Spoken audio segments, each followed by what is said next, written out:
Attendance tonight was 18,455, 29th consecutive sellout, sold out all year. Gate was 4.4 million.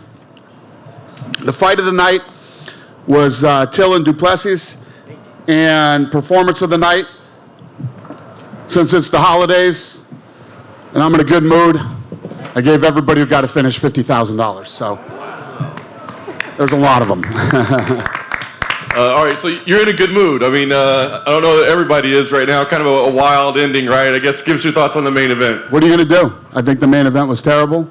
What are you going to do? What about the scoring of it itself? We've seen this. This is nothing new. It's like the Paddy Pimblett fight. It's like Gordon had a horrible game plan going into that third round. You think you won the first two rounds with the judges? I mean, how do you know that? Why go in there and throw away the third round and not go in and fight your ass off and try to win? If you think you know who won what round or whatever, you're crazy. I've been doing this for 23 years. I have no fucking idea what those guys are going to do or what they're going to say. So, yeah. Did you have anybody winning in the main event? Did you have it? I don't even know. I started to zone out after like fucking 3 rounds. So, I heard that Ankalaev is upset and whatever. What do you want me to do? You got beat up the first 2 rounds and you took him to the ground. You started. What are you going to do? But I guess the question is, what do you do now, right? I mean, vacant title, a split. You do Glover versus Jamahal Hill in Brazil for the vacant title. Is that done? Done. Thanks for breaking some news there. Yeah, you're welcome. That's what I do. And then, you're always so giving, especially on fight night. That's me. Matchmaking on fight night. It's Christmas. And I guess I did want to ask you about what you thought about the Paddy Pimblett score as well, but there's a lot of kind of going back and forth on that one as well. The same thing. You know what I mean? I thought that Jared Gordon's game plan in the third round was horrible. He felt like he had the first 2 rounds and he went in and pushed him against the fence. And I got to go after the ref too. A big fight, co-main event, third round, crowd's going crazy, and you're going to let him stand against the fence the entire fight. But these are these things that happen. What are you going to do? Horrible game plan by Gordon. The ref let it happen, and he threw the fight away. He was doing great in that fight. He should have fought the third round. Last thing for me, you made a trip into the cage after Santiago Ponzinibbio and Alex Morono. Don't typically do that after every fight, so just want to know kind of what the message was there. Yeah, I just had so much respect for him. He took the fight on short notice, was winning the fight, going into the third round. He rocked Ponzinibbio, and then now on the flip side, Ponzinibbio's corner that round said, this is corner work. You just lost the first 2 rounds. You have to go in there and finish him. And Ponzinibbio went in there, got rocked, and then, kept it together and ends up finishing the fight. And Morono fought like a stud, not to mention the fact, too, that Ponzinibbio was expecting to fight a southpaw, older guy who's been in some wars, and he ends up in there with this young savage who, can crack. So just have nothing but respect for both guys. And, we give Morono his win money, too. Yeah, you're in a good mood. Yeah, I'm raining tonight. I'm raining. Is that it? I'm done? No, not quite yet. Dana, what do you do with Darren Till at the moment? Obviously, he's gone through a bad streak, and tonight he had his moments, but he ended up losing again. I'm curious, what do you see as his future? I mean, that's the fight of the night. I don't think his stock drops at all. If he would have went out there and got destroyed in the first round, like it looked like it was going to happen, but he did the exact opposite. He weathered that storm, stayed out of submissions, and then he comes back, and you think he's going to win the fight. I thought it was an awesome fight. That's why it was fight of the night, and I don't think his stock dropped at all. And for Duplessis, what an incredible win for him. I think that slam at the end, I think that took the life out of Till.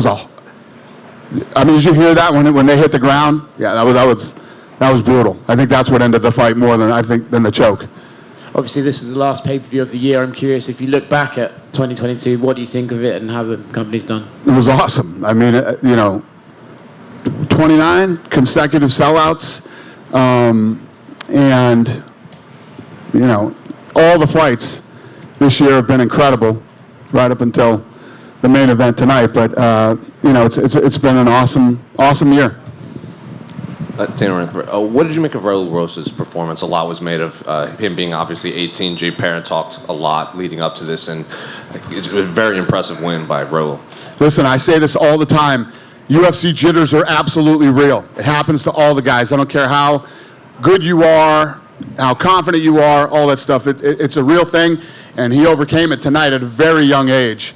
There's a hysterical meme that people are sending me tonight of him in school next week. It's pretty funny if you check it out online.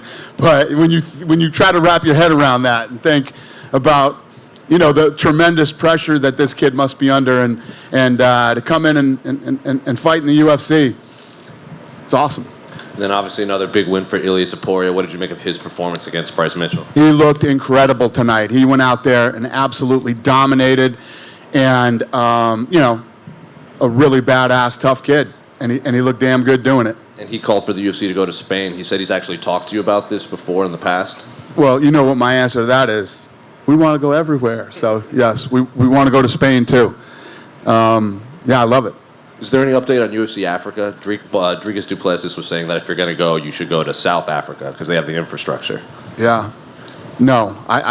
Next year, we're going to dive into that and start figuring out where we think we go and how we do it. Yeah. Dana back here. Yep. Dana, obviously 2022, a lot of the titles changed hands. Once again, obviously one of the best things about the sport, unpredictability. But can you just talk about that from the promotion standpoint, having so many stars go up and go down in a year like 2022? Well, I think you answered your own question. I think that it's what makes the sport so awesome is that you have no idea how a fight is going to turn out. And, there's so many different ways to win, so many different ways to lose.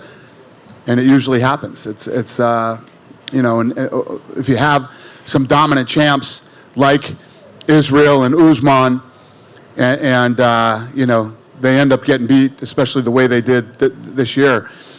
It's a crazy sport, man. It's so fun to watch. It's like the Till fight tonight. I mean, I don't know about you guys, but I was literally on the edge of my seat through that whole fight because it was so back and forth. And Till survived that first round. Then it looked like du Plessis was tired, and it's awesome. I don't even know what else to say other than it's the greatest combat sport in the world ever. Earlier this week, obviously the announcement about returning to London with a numbered event. Are things looking like they'll be finalized for Usman Edwards number 3, or could we see a bit of a change up? Yeah, no, that's what we're aiming for. That's what we want. We're going to go to the O2, and that's it. And then my final question, just Edmund Shabazian, obviously got back in the win column after a rough stretch. Just what were your thoughts on that fight? He looked good tonight. He looked good. Came in and did what he had to do. Back was up against the wall, and he came out and won tonight. I love that kid. I'm happy for him. Happy holidays. You too, buddy. Dana, Hey, Dan. Yep. Can you just walk us through the process in making this Glover versus Hill fight? Obviously, this just happened. I know Glover was here. Was Hill here as well? Did you call him? What happened? We got out of the octagon. We're all bummed out in my green room in the back. And then Hunter and Mick started talking. Hunter had talked to somebody, and Mick had already talked to somebody, and they're like, what about doing this in Brazil? We'll turn it right around and do this thing in Brazil. And everybody started to cheer up a little bit and got a lot more fun back in the green room, yeah. So fair to say, like, verbal agreements for now, contracts haven't been signed yet? Yeah. Okay, perfect. And just wanted to get an update from you. We haven't heard you in this forum talking about the betting investigation that's going on. I know there's only so many things you can say, but is there any updates you can give us on what's going on currently? There's literally nothing I can say about that. I did an interview the other day with Akamoto. It was probably the most I've said about this, and that doesn't come out till like next week. But it is what it is. There's an investigation going on, and see how it plays out. How concerning is this for you about like kind of the integrity not only of this organization but as the sport as a whole? Zero. I'm not worried about it at all. People ask me, well, what were they talking about? Somebody was saying, well, what's the UFC going to do? We let these guys know not to bet on fights. Do you know what the outcome of this is? Like, if I penalize them, you get cut. They're going to go to fucking federal prison. Federal fucking prison. If you're that fucking stupid and somebody else wants to do it, knock yourself out. There's not enough money in it to ruin your life and not go to jail. Go to federal prison. What other question do you have? I was just going to ask if there's a timeline on when maybe this could be wrapped up. Or How the fuck would I know? There's an investigation going on. You think the people that are investigating call me and keep me in the loop on this? I'm not sure what you're being told. That's why I asked. Why would they tell me? There's an investigation going on a fight that's being fixed. Why would they tell me anything? I know as much as you know. Fair enough. Thank you, Dana. You're welcome. Hey, Dana. On a lighter note, Ilya Taporia, he's got bad blood with Patty the Batty Pimblett. 2 times in a row, they shared pay-per-view cards. During the press conference, they feuded. Just curious, do you have interest in booking them down the line, that matchup, Patty and Ilya? I don't know. I mean, we'll see what happens. It's not anything that we're looking at right now. I mean, the way he looked tonight, I mean, this kid, what is he right now, 14? Yeah. He's, he after tonight, he breaks into the top 10, I'm sure that kid's looking at title. He wants the title, So he's working his way this way. Lastly, any update with booking a fight with Colby Covington or Jorge Masvidal, 2 top guys in the welterweight division? I have no idea. I'm not even thinking about that shit right now. Dana, don't you right? Yep. You spoke about the return to London. I know you guys were looking at a stadium show, and obviously you settled on the O2. How close was it to being finalised for a stadium? Well, we didn't settle on the O2. I mean, the O2 is our spot. That's where we go. Those guys have been amazing to us. The energy and the buzz inside that place is always. I mean, I tell everybody, if you want to go to a fight in London at the O2. It's unbelievable. People from the UK were saying, why don't you look at Cardiff? Why don't you do this? Why don't you check this place out? So I did. I looked at it. My number one big problem in England is your weather. Let's start there. Weather with an outdoor arena in February or March or whatever, it just fucking spells disaster, I think. And it just didn't work out. A lot of different things that factored in it not working out, but I am very happy at the O2. I know, obviously, it's not a done fight yet, but Leon was kind of like, as soon as he won the title, it was like, oh, Dana wants to do the stadium show. Do you think he would be happy fighting in the O2? And, obviously, he'd like to fight in a stadium, right? But for the reasons, like you said, maybe it can't be done. No, it's not that it can't be done. It's like, when you talk about going to certain places, like, we did outdoors in Abu Dhabi. Odds are pretty good it's not going to rain. When you go to these other places, I'm such a freak about the live show, the live event, and fans being there, and anything that could affect the fight, whether it's rain or wind or, it's tough for me. Even in Abu Dhabi, that night that we did that, it was hot as hell outside in the middle of the night. That has an effect on the fight too. But if there's an outdoor fight, Abu Dhabi's probably the spot. And finally, what did you make of Raul Rosas' interview where he said he wants the $50,000 to buy his mum a minivan so he could take it to the PI? I love it. He got it. Congratulations. Minivan on the way. Thank you. You're Dan, welcome. Yeah. You're right. Another young fighter, Cameron Simon, opened up the card. I know that you were very high on him during the Contender Series. I just wanted your thoughts on him. I'm sorry. I zoned out there. What did you ask me? Cameron Simon, he opened up the card. You were very high on him during the Contender Series. I just wanted your thoughts on him. Yeah. No. You already said I like him. What more can I say about him? Yeah, congratulations. I love seeing these kids come in off the Contender and do well in the big show and deal with the pressure and all the things that come along with fighting here. Once you get that out of the way and under your belt, probably going to do pretty well. You announced the theater at the Virgin Hotels on March 11th. I just wanted to know what was the decision to go there. It's a new spot, I'm guessing. What did you say? The theater at the Virgin Hotels on March 11th, the new the hotel for the fight night. It was Jamahal Hill versus Anthony Smith. I just wanted to know the decision. We are? No, that's news to me. I didn't even know that. Well, thank you. Okay. Yeah. You're welcome. Aljamain Sterling versus Henry Cejudo are saying that fight is done for March. Confirm or deny that? Did we announce that? They have. They have. I guess it's right then. And then any news on John Jones versus Francis Ngannou? Is that the way that you're trying to go, though? Guys, I'm not even thinking about that shit tonight. You're asking me shit that could happen in 23, possibly in the summer, and I have no idea. And then finally, you did say that you're trying to do Conor McGregor versus Michael Chandler. I never said that ever fucking once. This is what happens when you do interviews and people listen to your interviews, and you said, so if Conor McGregor came back right now, who would you be looking at as an opponent? Well, I said, well, if that happened and that scenario played out right now, Chandler would be a fun fight. Never fucking once did I say we're doing Conor McGregor versus Chandler. I don't even know when Conor McGregor's coming back. And this is why I don't like to answer these kind of questions. Because some fucking idiot somewhere on the internet puts out that's what I said, and it's not even remotely close to what I said. People write stories off other fucking interviews with other people when they couldn't even ask proper questions. I don't know. I was in a good mood. Now you guys are fucking killing me. I'm kidding. About that. I'm kidding. Taking the bonuses back. I might not help this mood, Dana. All right, buddy. What do you got? I wanted to go back to judging. Sorry about this. Is there anything? I know it's kind of like the tail wagging the dog, but is there anything that the UFC can do, working with the Nevada Athletic Commission, to improve the consistency and quality of judging? We've been doing it for years. I mean, for 23 years we've been working with these guys on that stuff. But it's not just the Nevada State Athletic Commission. It's other commissions when we go places. You have, I haven't said this in a long time, so things must be better. Don't leave it in the hands of these judges.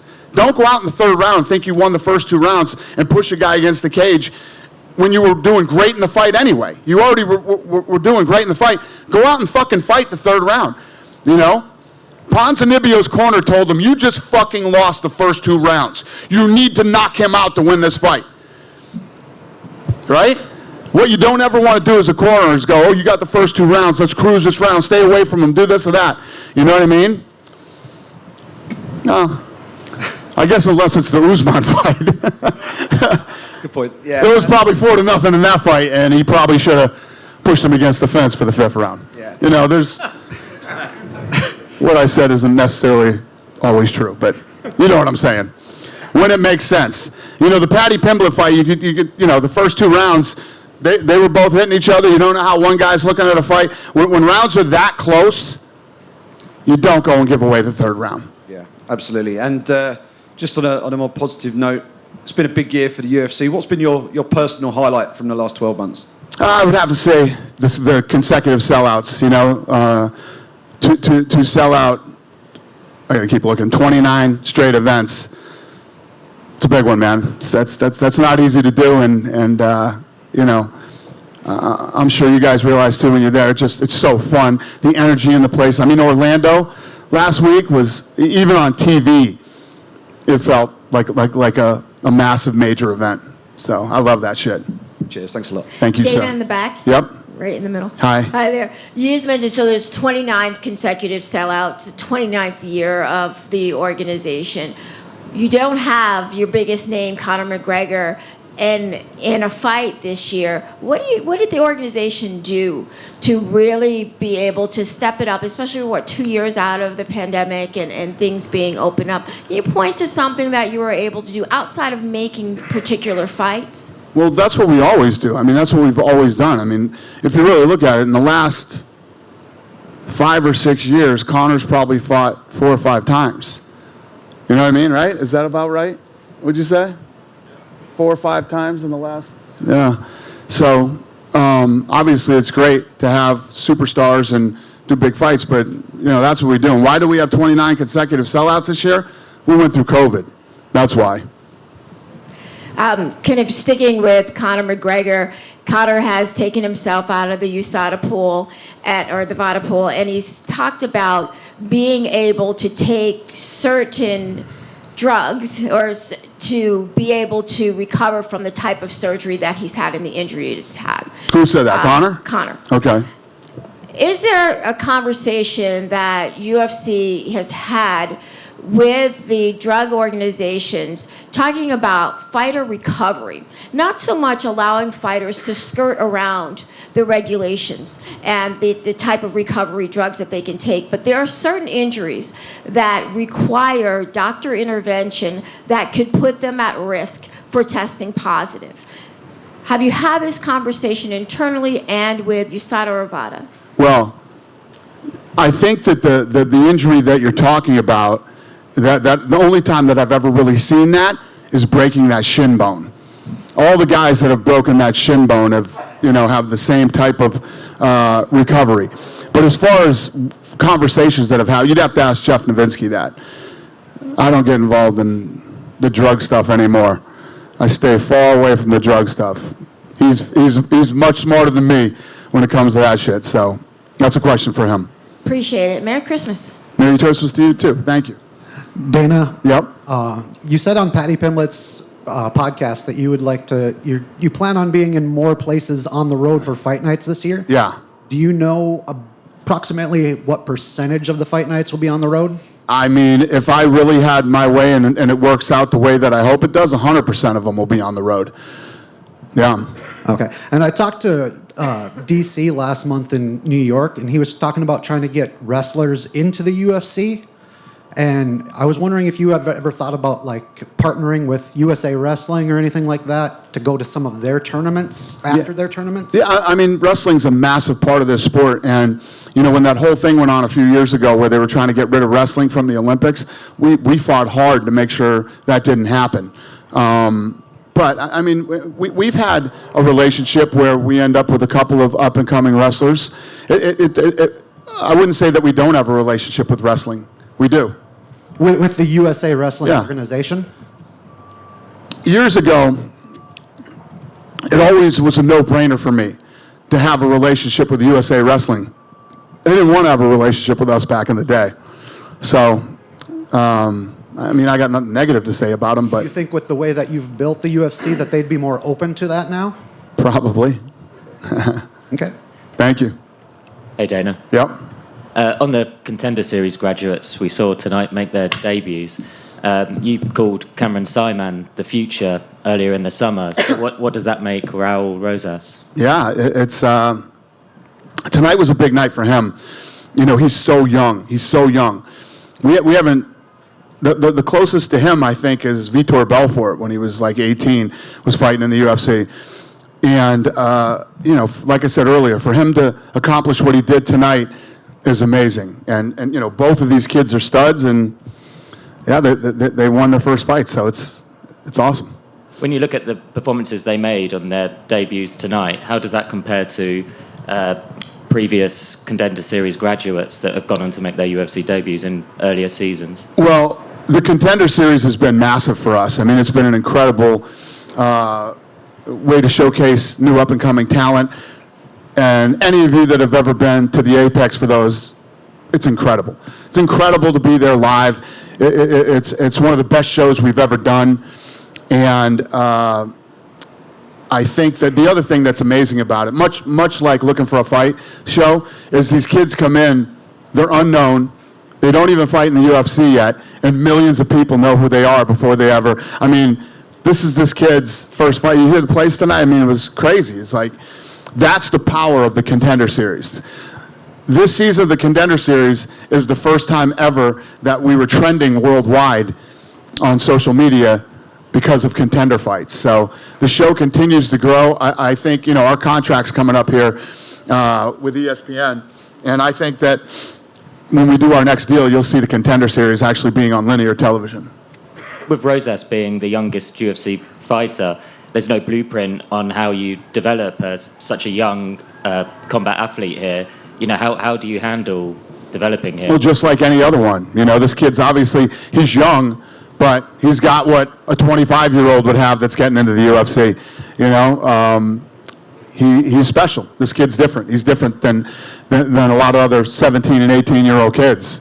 The fact that he can come in here at that age with some of these guys that are 25 that have man strength and can hang with these guys, it's impressive. Cheers. See you next year. You too, sir. Thank you. You good? Happy holidays, everybody. Thank you.